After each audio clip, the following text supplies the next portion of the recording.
Halo semua siswi SMK Yoska Unganten. Selamat pagi. Selamat bertemu kembali dengan saya Pak Sugito di pembelajaran kali ini. Nah, untuk pembelajaran kali ini, sebelum saya melanjutkan ke pembelajaran materi yang selanjutnya, perlu saya ingatkan kembali berkaitan dengan tugas PJJ minggu sebelumnya tentang bagaimana cara membuat tabel dan mempraktekannya. Nah, sudahkah kalian mengerjakan tugas itu dengan baik? Bagi yang belum, silakan dikerjakan segera dan segera dikumpulkan ya. Nah, untuk PJJ hari ini, sedikit saya akan menambahkan penjelasan apa yang sudah saya sampaikan materinya dan juga video pembelajarannya di minggu kemarin tentang rumus dan fungsi dalam Microsoft Excel. Nah, tentu kalian yang sudah biasa menggunakan komputer atau yang di SMP dulu pernah mendapatkan pelajaran TIK, tahu tentang beberapa jenis aplikasi yang sering atau banyak digunakan di mana-mana. Salah satunya adalah aplikasi Microsoft Office yang di dalamnya ada Word, Excel, PowerPoint, Access, Publisher, dan masih banyak yang lain. Nah, kali ini kita fokus ke pembahasan Excel, yaitu berkaitan dengan untuk apa sih Excel itu bisa difungsikan. Seperti yang sudah Anda ketahui, Excel bisa dipakai untuk membuat atau membuat list data yang berkaitan dengan karyawan misalnya, atau juga bisa berkaitan dengan data barang, stok di gudang. Kalau di sekolah ya di bengkel misalnya, atau di ruang kantor. Selain itu, Excel punya fungsi khusus, yaitu bisa digunakan untuk membuat perhitungan-perhitungan matematis yang praktis dan mudah.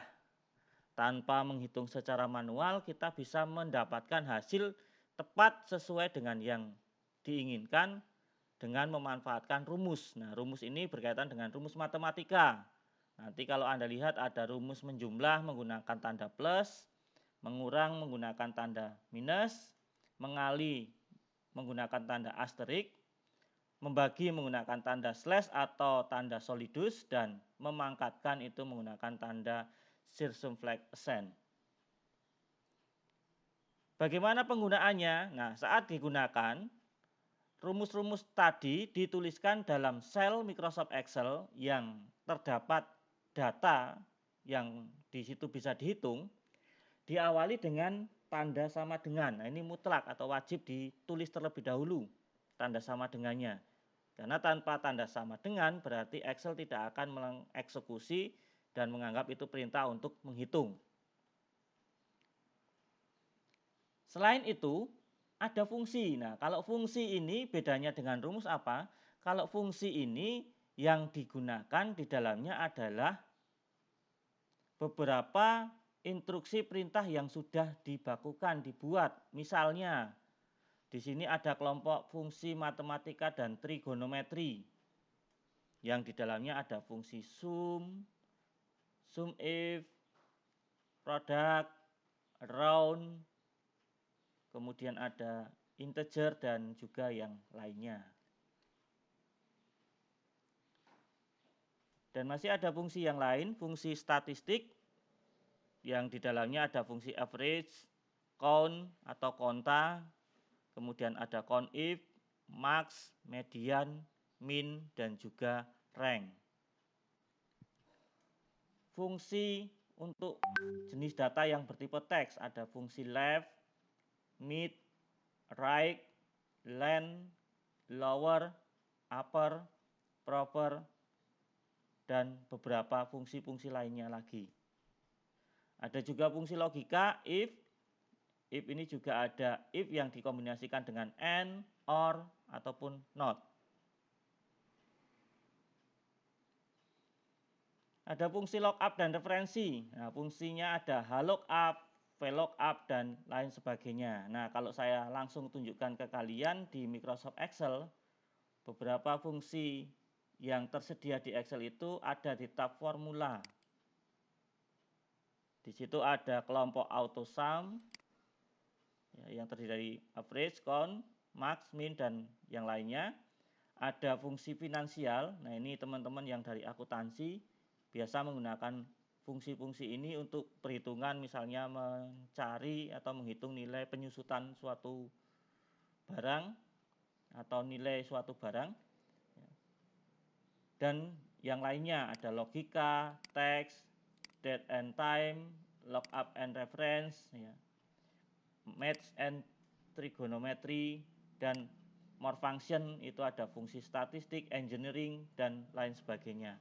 Nah, semua fungsi ini fungsinya atau gunanya itu mempermudah proses perhitungan, bukan mempersulit. Jadi jangan dipikir bahwa menggunakan fungsi ini susah. Nah, saya kasih contoh dengan tabel yang Anda buat kemarin, misalnya yang seperti ini tabelnya. Nah, misalkan Anda punya suatu data, ada nilai 1, nilai 2, nilai 3, nilai 4. Berapakah jumlah dari keempat nilai tadi? Kalau nilai satunya 70, nilai 2-nya 78, nilai 3-nya 80, dan nilai 4-nya 85. Maka itu dapat kita hitung dengan mudah secara manual. Tapi ini kita pakai Excel, maka bukan manual, tapi menggunakan rumus atau fungsi. Nah, bagaimana kalau yang saya pakai rumus? Seperti tadi, awali dengan tanda sama dengan dulu. Lalu, Anda bisa menggunakan isi dari sel itu, misalnya angkanya 70, 78, 80, 85, tapi itu tidak praktis. Kalau mau praktis, gunakanlah alamat sel. Nah, alamat sel itu adalah alamat yang menunjukkan letak kolom dan baris dari data yang Anda maksud. Misalkan, untuk nilai 70 di nilai pertama itu ada di kolom E, baris ke-6, sehingga alamat selnya adalah E6.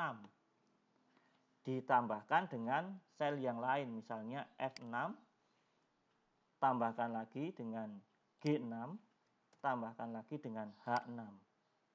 Nah, ini adalah sel-sel yang mau dihitung atau dijumlahkan. Untuk melihat hasilnya, maka kita perlu menjalankan perintah tadi dengan mengakhiri tekan tombol Enter.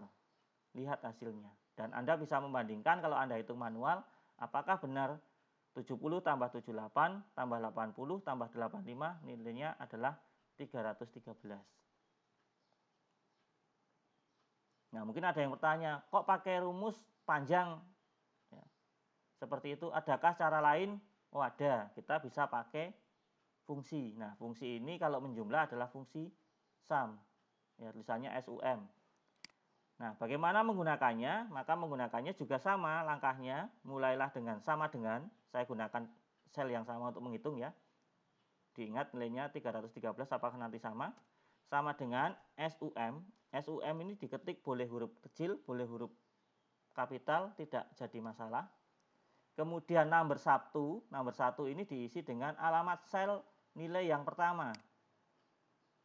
Titik koma, number 2, titik koma, titik-titik, maksudnya kita bisa menuliskan semua alamat sel satu persatu dengan dipisahkan oleh tanda titik koma. Tetapi jika yang kita jumlahkan ini ada dalam satu range atau satu area tertentu, maka bisa disingkat titik komanya dengan tanda titik 2, yang artinya sampai dengan. Nah, sampai dengan mana? E6, ternyata sampai H6. Maka sama dengan SUM, buka kurung, E6, titik 2, H6, jangan lupa terakhir tutup kurung, dan Enter. Hasilnya sama. Itu kalau menjumlah. Nah, kalau merata-rata, ya bisa dengan jumlah nilai dibagi berapa nilai yang ada, misalnya 313 dibagi 4 nilai. Tapi juga bisa menggunakan fungsi namanya average misalnya. Nah, average sama ini, sel pertama, sel kedua, dan seterusnya, atau disingkat sel pertama sampai sel terakhir. E6 sampai H6 tutup kurung enter. Ketemulah nilainya 78,25. Nah, seperti itu penggunaan rumus maupun fungsi Excel.